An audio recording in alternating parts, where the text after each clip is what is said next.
11월 1일 수요일입니다. 오늘부터 감사너트가 시작되죠. 우리의 삶 속에서 감사가 부흥하기를 소원합니다.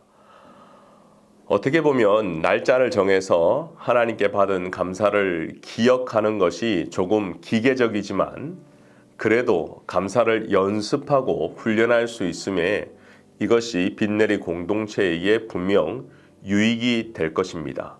감사는 우리의 삶 속에서 날마다 발견되어지기에 오늘도 감사할 것을 꼭 찾으시기를 바랍니다. 오늘 주시는 지혜의 말씀은 잠언 10장 1절에서 3절입니다. 솔로몬의 잠언이라 지혜로운 아들은 아비를 기쁘게 하거니와 미련한 아들은 어미의 근심이니라.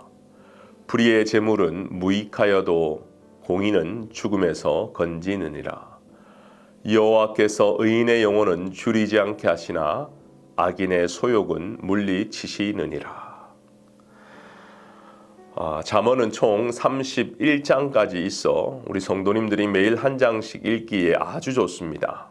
그런데 본문 스케줄을 보면 잠언 1장에서 9장까지 읽고 다시 신약인 에베소서로 갔다가 오늘 10장으로 이제 재시작을 하고 있죠. 이유는 1장에서 9장까지는 지혜의 본질에 대해서 말했다면 10장부터는 구체적인 지혜의 삶, 이 일상에 대해서 이야기하고 있기 때문에 오늘부터 잠언 2부가 시작한다고 생각하시면 좋을 것 같아요. 오늘 성경은 일상 속의 지혜가 어떻게 또 어디에 나타나야 하는지 알려주는데요. 첫 번째 주제는 부모와 그리고 자녀와의 관계로 정했습니다.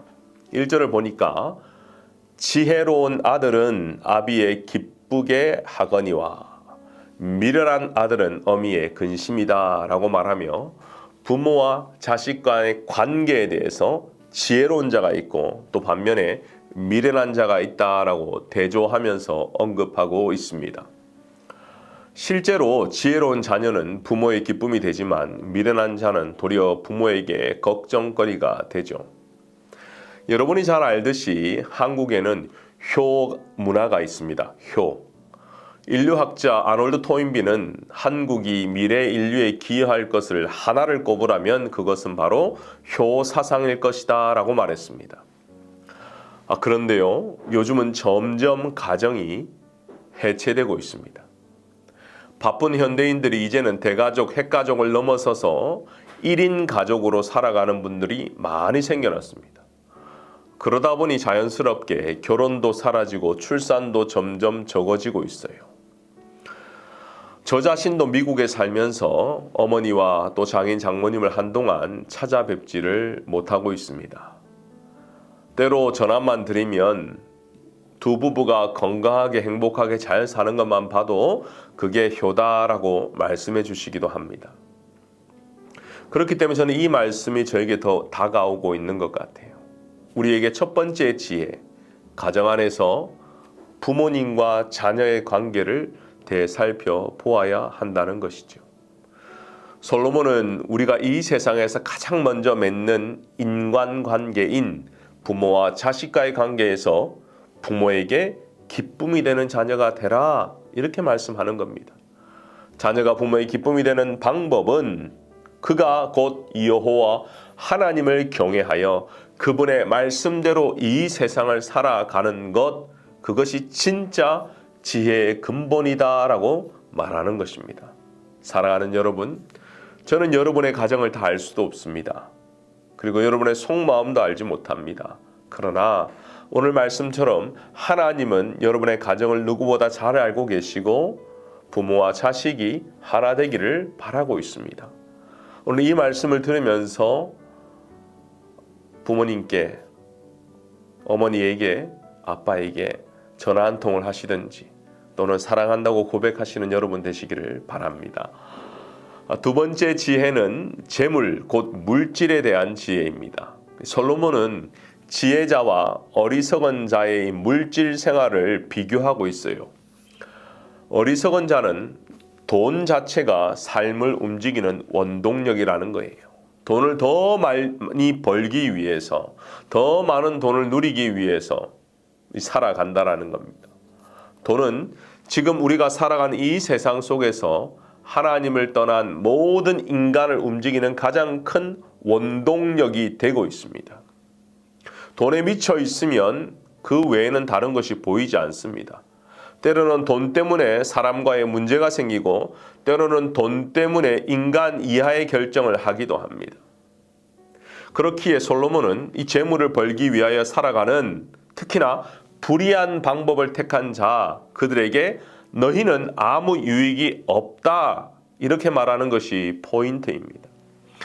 너희가 아무리 막대한 재산을 모은다 한들 하나님의 성품과 하나님의 뜻이 맞지 않게 그 돈을 번다면 그가 벌어들인 그 돈은 그 사람에게 참된 만족과 기쁨을 주지 못할 거야 하고 권면하고 있어요.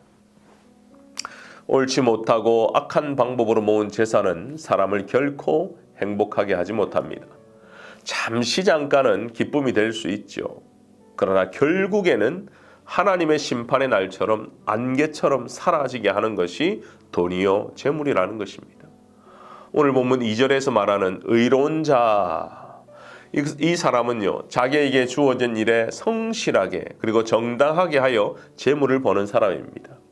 이를 취하여 자신의 육체적 욕망이 아니라 때로는 이것을 가지고 이웃을 섬기고 공동체의 유익을 살아가는 사람, 이러한 사람이 복되다는 겁니다. 그리고 오늘 3절 말씀을 보니까요, 하나님은 이처럼 하나님의 뜻을 따라 이웃을 섬기며 사랑하는 자들을 절대로 굶기지 않겠다고 하십니다. 이 말은 단순하게 배고픔을 채워주시겠다 하는 약속이 아니라 하나님께서 의롭게 살아가는 하나님의 백성의 인생을 반드시 책임져 주신다라는 것입니다. 돌보시겠다라는 것입니다. 그렇습니다. 우리는 하나님의 백성입니다. 이것을 잊지 않기를 바랍니다. 하나님이 책임져 주시고 하나님이 먹이시고 하나님이 이끌어 가시는 하나님의 백성, 그 복을 받아 누리기를 바랍니다. 마태복음에 보면 공중의 새를 보라. 심지도 않고 거두지도 않고 창고에 모아두지도 않지만 너희 하늘 아버지께서 기르시나니 너희는 이것들보다 귀하지 아니하냐. 이 말씀의 맨 마지막에 너희는 이것들보다 더 귀하지 아니하냐. 그렇습니다. 우리는 하나님의 귀한 자녀입니다. 그렇기 때문에 이 세상의 방식을 따라가지 않기를 원합니다. 하나님의 백성은 하나님이 기뻐하시는 방법대로 살아가는 사람입니다. 그것이 말씀 위에 살아가는 거죠.